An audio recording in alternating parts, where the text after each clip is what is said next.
Study point अब classes में आपका स्वागत है। आज हम बात करेंगे कैलकुलेशन ऑफ स्टेरिक नंबर, जो नेट, गेट, सीएसआई नेट और गेट एंड जेआरएफ के लिए बहुत महत्वपूर्ण इंपॉर्टेंट टॉपिक होने वाली है।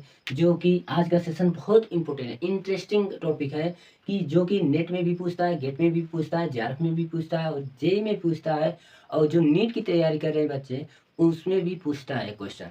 बहुत अच्छे क्वेश्चन आते हैं। इसमें से 2 क्वेश्चन या फिर 4 क्वेश्चन नेट में आते हैं और 2 क्वेश्चन नीट में आते हैं, 2 क्वेश्चन इसमें जेआरएफ में भी आते हैं। ठीक है, तो ध्यान से आप देखिएगा। इसमें calculation of steric number, steric number क्या होता है? जो हमारा हाइब्रिडाइजेशन होता है उसी को स्टेरिक नंबर। जैसे में sp2, sp3, sp3d2, sp3d3। ठीक है, इसके पहले हमने कैलकुलेशन के बारे में, मतलब इसके पहले एक सारणी में टेबल बनाए थे, उस टेबल में पूर्ण रूप से हमने बता दिया था। और इस सेशन में हम देखेंगे आज स्टेरिक नंबर कैलकुलेशन कैसे करते हैं।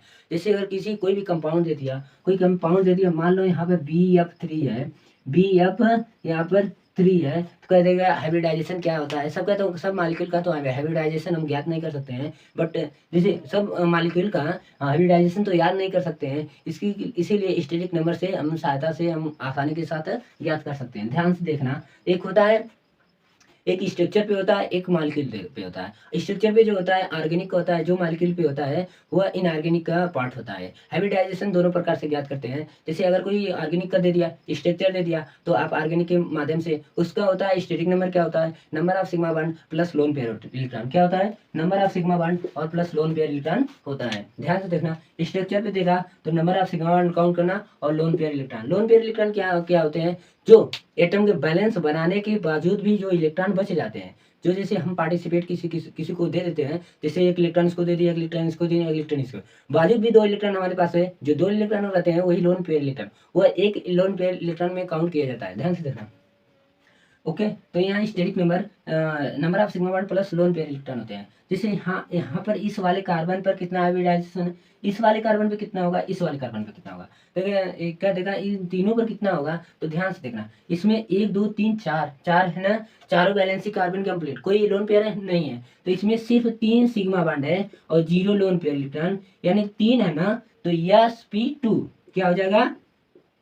sp2। इसमें 1 2 3 4 चारों वैलेंसी पूर्ण है, लेकिन इसमें एक सिग्मा बॉन्ड, यहाँ पे एक सिग्मा बॉन्ड, यानी 2 सिग्मा बॉन्ड, यहाँ 2 सिग्मा बॉन्ड और 0 लोन पेयर इलेक्ट्रॉन। यहाँ पर 2 सिग्मा बॉन्ड और प्लस 0 लोन पेयर, तो इसका मतलब sp हाइब्रिडाइजेशन होगा। और यहाँ पे देखो, एक सिग्मा बॉन्ड, एक सिग्मा बॉन्ड, एक सिग्मा बॉन्ड, यानी 3 सिग्मा बॉन्ड हमारे कितने हो गए? यहाँ पर 3 सिग्मा बॉन्ड और 0 लोन पेयर है, तो इसको कहेंगे sp2। क्या बोलेंगे? sp2। यहीं पे 4 सिग्मा होता है, यहीं पे 4 सिग्मा होता है, 0 लोन पेयर होता है, तो इसको कहते हैं sp3। एक ऑर्बिटल s की 3 ऑर्बिटल, 4 हो गए ना, 4 बना लिए तो 4 हो गए। ठीक है, 4 ऑर्बिटल हो जाएंगे, तो यानी कि sp2 sp और sp2 हो जाएगा। अब देखो, अब हम किसी कंपाउंड का गिवन है, यदि कोई कंपाउंड गिवन है, उसका हाइब्रिडाइजेशन कैसे ज्ञात करते हैं? ध्यान से देखना। मॉलिक्यूल गिवन, गिवन यदि मॉलिक्यूल है, क्या हमारा कोई गिवन मॉलिक्यूल है, जैसे CH4 BF3 NO2 SnCl2 है ना, तो इसमें से कोई भी कंपाउंड, जैसे BF3 ले रहे हैं, यहाँ पे BF3 स्टेरिक, इसका स्टेरिक नंबर, तो इसको फाइंड करने के लिए 1/2 Bm, मतलब बैलेंस इलेक्ट्रॉन, इसका बैलेंस B का कितना होता है, B का बैलेंस इलेक्ट्रॉन कैसे काउंट करते हैं? ध्यान से देखना, यहाँ पर B है, इसके एस्टेक में 5 इलेक्ट्रॉन है, 2 और 3 हो जाएंगे, बैलेंस इलेक्ट्रॉन कितने होंगे? 3, तो यहाँ पर 3 रख देंगे, रख दिए यहाँ पर 3 3 3 रखो भाई, 3 3 3 रख दिए। अब देखो, बैलेंस इलेक्ट्रॉन हो गया, यम का मतलब मोनोवैलेंट होना चाहिए। क्या होना चाहिए? मोनोवैलेंट रहेगा तभी रखेंगे, नहीं तो नहीं रखेंगे। यफ मोनोवैलेंट, जिसके पास मतलब जिसके पास एक ही इलेक्ट्रॉन हो, सिर्फ ओनली 1 इलेक्ट्रॉन हो। ठीक है, केवल एक ही बांड बनाता हो, the formation of single bond, मतलब कोई सिंगल बांड, मतलब ओनली 1 बांड फॉर्मेशन करता हो, तो उसी को कहते हैं क्या? मोनोवैलेंट।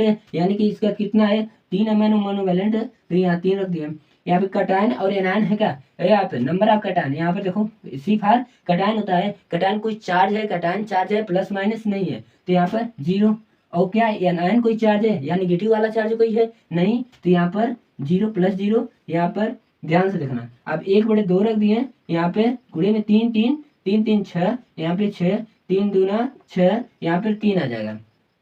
3 का मतलब क्या हो जाएगा? एक यस, 2p, 3 हो गए ना, 3 कक्षकें बनेंगी, sp2 हाइब्रिडाइजेशन होगा, क्या होगा, bf3 का हाइब्रिडाइजेशन क्या होगा, sp2 होगा। अब कमेंट करके बताना CH4 का क्या होगा, NO2 का क्या होगा, SnCl2 का क्या होगा, कमेंट करके जरूर बताना।